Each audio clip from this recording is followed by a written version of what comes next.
Because more and more students are using ChatGPT to help write their law school application essays, the LSAT writing sample is more important than ever, and LSAT may even start scoring it in the coming years. The LSAT writing sample is still your best opportunity to prove your writing abilities and prove that you can argue like a lawyer. Today, I'm going to break down for you exactly how to crush the new LSAT argumentative writing format. First, for those who don't know me, my name is Steve Schwartz. I've been teaching the LSAT since 2005, and I personally increased my own LSAT score from a 152 to a 175.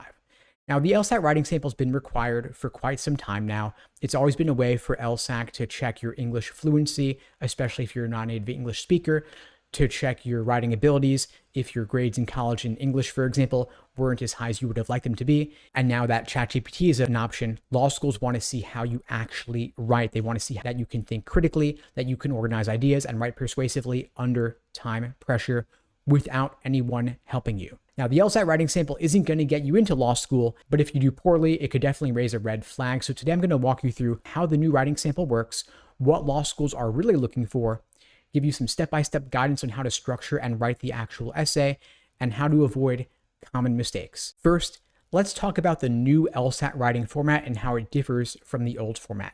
First, the new one is more open-ended and a bit more nuanced than the old sample. Instead of choosing between two options, you're now answering a key question that's a bit broader in scope. You're analyzing a number of different perspectives provided in the prompt, and you don't need to address all of them, just the ones that strengthen your argument in particular.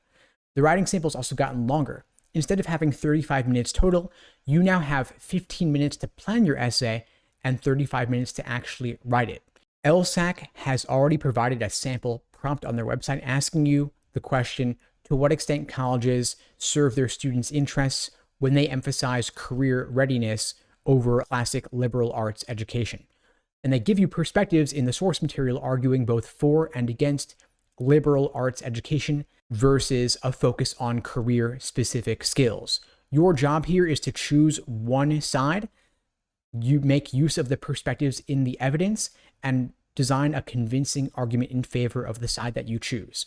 Now, again, LSAC is not grading the writing sample yet, although they may do so in future years, but they are still looking for clear writing. Don't try to avoid run-on sentences or mistakes in your grammar.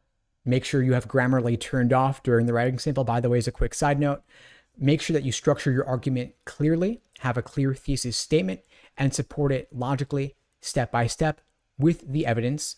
Think critically, take advantage of at least one of the perspectives given in the source material, either agree with it, disagree with it, or maybe even both agree and disagree depending on what the situation is, but make sure you're backing up your thesis with evidence, and also strive for balance here. You're not looking to be extreme or unreasonable. You want to acknowledge the counter arguments presented, but still show why they're weaker. Think of this like a mini legal argument and be persuasive in making your argument. Now, use that planning time wisely. Again, they give you 15 minutes before you actually start writing. Start off with what is the key question? Ask yourself, what stance am I taking? What is my position? Which perspectives support or contradict the stance that I've chosen? And what evidence can I use to back up my position? Take some quick notes for your structure. What's going to be your intro? What are the key reasons you're providing to support your thesis? And of course, what is your conclusion? Make sure you get your thesis nailed down, airtight, make your position clear. For example, you could argue that the goal of college should be to create individuals who are able to adapt in a changing job market given the rapid pace of technological change. If that's your argument, that's great. Then map out a body paragraph or two. Each one should give a reason supporting your thesis and also bring in one of the perspectives in the source material, either to support your argument or to refute it. If it's refuting it, of course, acknowledge the weaknesses of your argument given that perspective, but still downplay them and argue why your thesis should still hold. And of course, you want to wrap it up concisely and clearly in a conclusion paragraph as well, just a couple sentences to restate your thesis and highlight why your argument is the better choice. Now, don't overreach. Don't try to address all the source material if it's going to be a bit of a time crunch. Focus on maybe one or two of them. And again, state your thesis clearly and succinctly. Map it out again in the intro and also the conclusion. Take full advantage of the 15 minutes that LSAC is giving you to plan. The more you plan, the more you outline things, the more smooth your writing process will be. Also, don't ramble. Like I said earlier, avoid run-on sentences, but also don't ramble on and on with 10 different paragraphs. Aim for quality over quantity. If you can craft a well-written 400-word essay, that's going to be a lot stronger than a rambling 800-word essay. Do make sure that you take the time to edit your writing. Avoid any filler words and avoid making your sentences too complex. If you're noticing upon reflection that there's a change you should have made, take the time to go ahead and make that change. Take the time to do a practice sample or two before you do the actual official LSAT writing sample. But of course, the LSAT writing sample is unscored for now. It pales in importance to the scored portions of the LSAT. And so if you're not yet at or above your goal LSAT score, focus on that before spending any time at all on the LSAT writing sample.